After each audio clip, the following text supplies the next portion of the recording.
بسم اللہ الرحمن الرحیم۔ السلام علیکم ورحمۃ اللہ وبرکاتہ۔ اللہم صلی علی محمد وعلی آل محمد۔ فضائل اعمال، حکایت صحابہ رضی اللہ تعالیٰ عنہم۔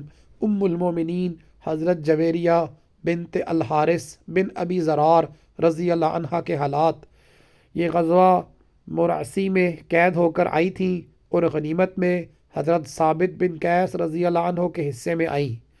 قید ہونے سے پہلے مصافح بن صفوان کے نکاح میں تھیں۔ حضرت ثابت رضی اللہ عنہ نے ان کو 9 اوقیہ سونے پر مکاتب کر دیا۔ مکاتب اس غلام یا باندی کو کہتے ہیں جس سے مقرر کر لیا جائے کہ اتنے دام تم اگر دے دو تو تم آزاد ہو۔ 1 اوقیہ 40 درہم کا ہوتا ہے اور 1 درہم تقریباً 3.5 آنے کا۔ اس حساب سے 9 اوقیہ کی قیمت 27 روپے 12 آنے ہوئی اور 4 آنے کا اگر درہم ہو تو 90 روپے ہوئی۔ یہ حساب مولانا زکریا صاحب رحمۃ اللہ علیہ کے زمانے کی کرنسی کا ہے۔ ظاہر ہے کہ آج کا حساب اس سے بہت زیادہ مختلف ہوگا۔ یہ حضور صلی اللہ علیہ وسلم کی خدمت میں آئیں اور عرض کیا کہ یا رسول اللہ، میں اپنی قوم کے سردار حارث کی بیٹی جویریہ رضی اللہ عنہ ہوں۔ جو مصیبت مجھ پر نازل ہوئی آپ کو معلوم ہے۔ اب اتنی مقدار پر میں مکاتب ہوئی ہوں اور یہ مقدار میری طاقت سے باہر ہے۔ آپ کی امید پر آئی ہوں۔ حضور صلی اللہ علیہ وسلم نے فرمایا کہ میں تجھے اس سے بہتر راستہ بتاؤں کہ تجھے مال ادا کر کے آزاد کرا دوں اور تجھ سے نکاح کر لوں۔ ان کے لیے اس سے بہتر کیا تھا؟ بخوشی منظور کر لیا۔ اور 5 ہجری مشہور قول کے مطابق اور بعضوں نے 6 ہجری میں اس قصے کو بتایا۔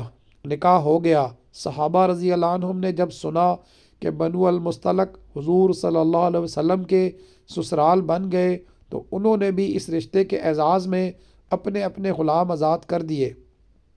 کہتے ہیں کہ ایک حضرت جویریہ رضی اللہ عنہ کی وجہ سے 100 گھرانے آزاد ہوئے جن میں تقریباً 700 آدمی تھے۔ اس قسم کی مصلحتیں حضور صلی اللہ علیہ وسلم کے ان سب نکاحوں میں تھیں۔